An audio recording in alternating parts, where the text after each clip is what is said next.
Maithili express की शानदार प्रस्तुति।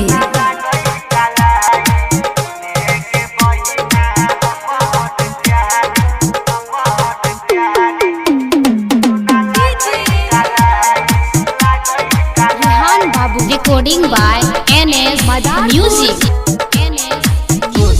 के बहिना हमार प्यारी बांधे तू राखी सुना लगई कलाई।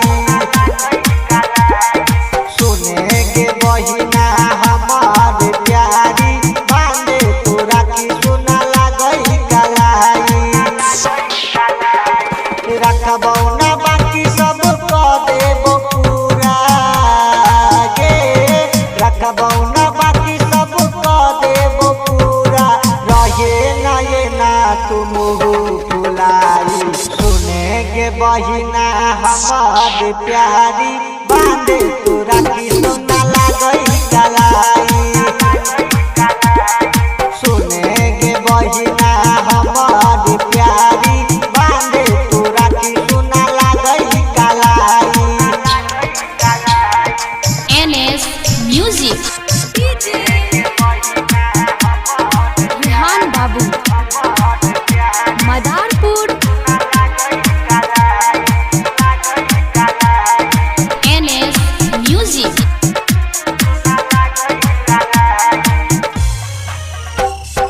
सब भाई के रहै छै बहिने पयासा।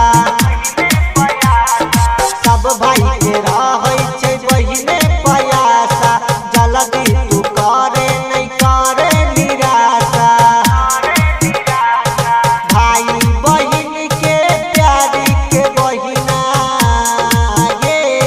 भाई बहिन के प्यारी के बहिना दहिना तू जुग जुग बनाई।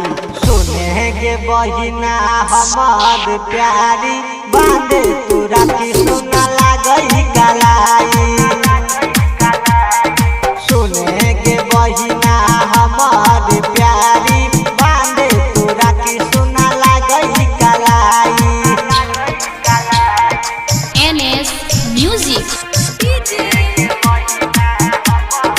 रेहान बाबू मदारपुर।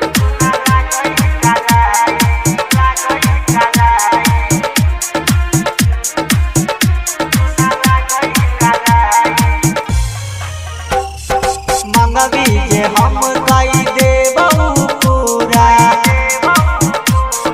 मंगवी जे हम कई देबौ पूरा। कहै छियौ रखबौ नहीं अधूरा। राइटर जुगेश कहै छौ के बहिना ये। गिरीश राजा कहै छौ के बहिना।